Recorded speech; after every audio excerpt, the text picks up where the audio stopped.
بسم الله الرحمن الرحيم والصلاة والسلام على نبينا محمد وعلى آله وصحبه أجمعين أما بعد عباد الله. Quand arrive la fin du mois de Dhul Qa'da, le croyant s'attend à recevoir le mois suivant, le mois de Dhul Hijjah, et plus particulièrement les 10 premiers jours de ce mois. Car ces jours sont parmi les plus importants de l'année pour les musulmans. Le prophète Mohammed sallallahu alayhi wa sallam a dit: il n'y a pas de jours dans lesquels les bonnes actions sont plus aimées d'Allah que ces 10 jours, c'est-à-dire les 10 premiers jours de Dhul Hijjah. Si le musulman a vraiment pour objectif de satisfaire Allah, et si pour cela il sait qu'il doit œuvrer pour remplir sa balance, il saura profiter de cette occasion comme il se doit, et il s'y préparera de la meilleure des manières, afin qu'il soit de ceux qui seront prêts à accueillir ces jours si précieux. Son cœur, ses biens, ses membres seront prêts à être utilisés et consacrés pour l'occasion. À l'approche de certaines occasions, vous voyez des villes se préparer en nettoyant les rues, en embellissant les murs avec des lumières et toutes sortes de décorations. Elles n'attendent pas la veille pour se préparer du jour au lendemain. Elles se préparent à l'avance, petit à petit, pour être prêts à accueillir ces événements. Eh bien, il en est de même pour les croyants partout dans le monde. Leurs esprits éparpillés doivent se regrouper dans l'attente de ces occasions, afin de faire rayonner la piété, afin que leur cœur se purifie, que les résolutions de se rapprocher d'Allah tabaraka wa ta'ala prennent plus de place dans leurs projets et dans leur vie, et que la lumière de leur foi s'intensifie en attendant de recevoir les 10 premiers jours de Dhul Hijjah. Et puisque les œuvres de ces 10 premiers jours sont les plus aimées d'Allah tabaraka wa ta'ala, le croyant se doit d'en être pleinement conscient et de leur accorder l'importance qu'ils méritent. Allah aime plus nos œuvres, quelles qu'elles soient durant ces jours.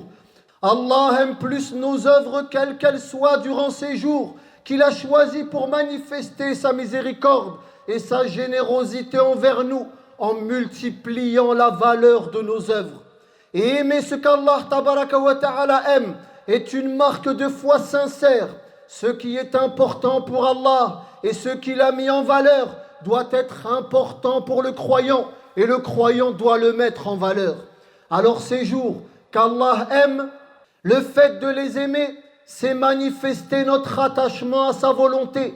Et le simple fait de se rappeler que ces jours arrivent nourrit notre foi et éveille notre conscience, car les aimer montre aussi que le croyant aime ces moments qui font revivre la foi et il sait les apprécier. Pendant ces 10 jours, beaucoup de choses se produisent dans l'activité des musulmans. C'est durant ces jours que se déroule le Hajj, le pèlerinage. Allah voit des personnes se préparer dans le monde entier et se mettre en route de tous les coins du monde, de tous les continents, pour se rendre à Mecca, dans la recherche de sa miséricorde, avec le cœur rempli d'espoir qu'Allah leur accorde son pardon. Ces gens arriveront à un endroit sur leur route vers Mecca que l'on appelle le Miqat.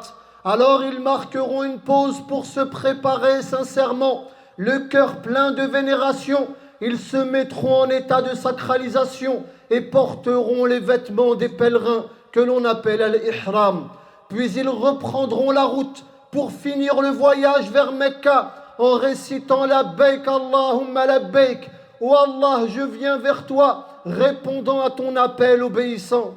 Arrivés à Mecca, certains feront directement le grand pèlerinage, d'autres commenceront par une umrah et attendront patiemment que les jours du Hajj commencent.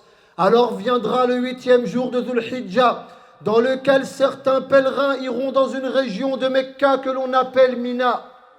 Ils y seront coupés, complètement isolés du reste du monde. Ils seront dans des tentes pendant plusieurs jours pour se consacrer au rite du pèlerinage, pour se consacrer aux prières, pour se consacrer au rappel d'Allah. Et le 9e jour, c'est le jour de Arafat. Tous les pèlerins sans exception, qui seront des millions, passeront la journée entière à Arafat, c'est le plus grand rassemblement de l'humanité et c'est un rassemblement qui est pour Allah. Ils auront les mains levées vers le ciel à implorer Allah tabaraka wa ta'ala et lui demander son pardon, le cœur rempli de regrets pour toutes les fautes passées et rempli d'espoir pour la miséricorde à venir. Allah les voit, il connaît leur parcours à tous, un à un, leurs douleurs et les épreuves par lesquelles ils sont passés. Certains auront économisé pendant très longtemps, ou bien auront vendu ce qu'ils avaient de plus cher pour être là.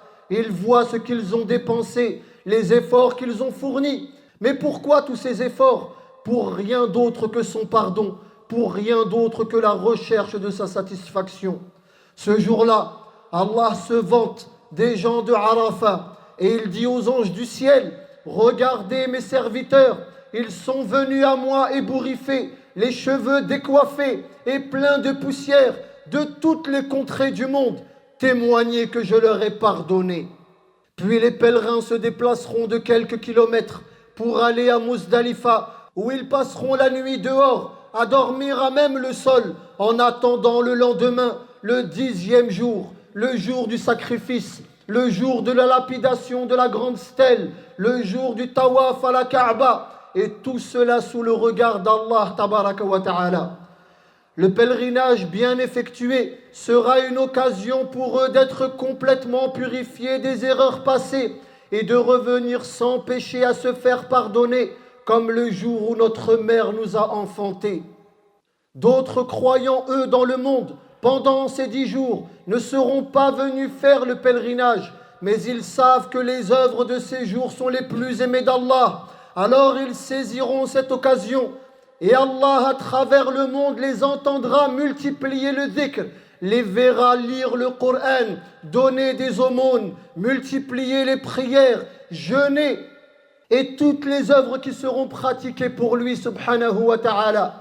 Les croyants se prépareront pour le 10e jour de Dhul Hijjah, le jour du sacrifice et pour la grande prière de l'Eid. Ils vont choisir une bête et dépenser de leur argent pour ces occasions. Pour eux, comme pour les pèlerins, chaque jour sera comme gravir une marche vers Allah, un enchaînement d'adoration jour après jour, jusqu'à la 9e marche qui sera le jour de Arafat. Mais pour ceux qui ne seront pas au pèlerinage, ce sera un jour de jeûne, dont le prophète sallallahu alayhi wa sallam a dit: le jeûne du jour de Arafat est une expiation des péchés de l'année passée et de l'année à venir. Ils termineront cette période en arrivant sur la 10e marche, le 10e jour, le jour d'El-Eid, le jour du sacrifice, qui ne sera pas seulement une fête pour tous les musulmans, mais aussi le couronnement d'un chemin d'adoration et de rappel d'Allah tabaraka wa ta'ala. Ce jour, ils reproduiront la tradition du prophète Ibrahim alayhi salam, un rappel de la soumission totale à Allah. Ibrahim qui était prêt à sacrifier son propre fils sans hésitation. Et un jour de rappel de son fils Ismaïl alayhi salam, qui avait accepté ce décret avec sérénité et qui lui a dit: ô mon père, fais ce qui t'a été ordonné et tu me trouveras, Inch'Allah, du nombre des patients. Ils se sont complètement conformés et soumis à Allah, acceptant l'ordre de vérité et le décret avec confiance et détermination.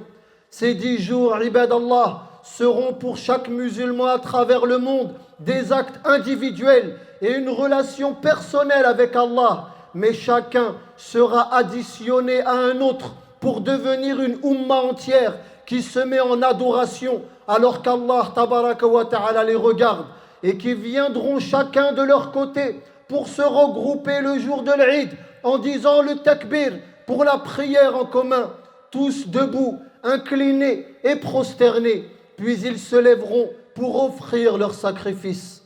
Le cœur de chaque croyant sera tourné vers Allah, espérant que leur sacrifice soit accepté. Allah a dit dans le sens des versets: ni leur chair, ni leur sang n'atteignent Allah, mais ce qui l'atteint, c'est votre piété. Aucun autre moment de l'année ne regroupe tous ces actes avec une telle intensité. Quand le croyant entend cela et médite, il comprend qu'il doit accueillir ce moment des 10 premiers jours de Dhul Hijjah pour faire partie de cette motivation commune, et il ne voudra sûrement pas faire partie des absents. Lorsque le cœur comprend cela, il ne peut plus aborder ces jours comme des jours ordinaires. Alors il aimera ces jours parce qu'Allah tabaraka wa ta'ala les aime. Ce sont des jours dans lesquels les actions les plus simples prennent un poids immense dans la balance de l'au-delà. Et le croyant préparera son cœur dès maintenant à recevoir ces jours pour ne pas les laisser passer sans en profiter. Car le croyant sait qu'on ne récolte pas les fruits sans avoir planté les graines. Il sait qu'on ne déterre pas un trésor sans avoir creusé. Et il sait qu'on n'attend pas la mort pour demander le paradis. Quand la fin du mois de Dhul Qa'da est là, le croyant s'attend à recevoir le mois suivant, le mois de Dhul Hijjah, et plus particulièrement les 10 premiers jours de ce mois.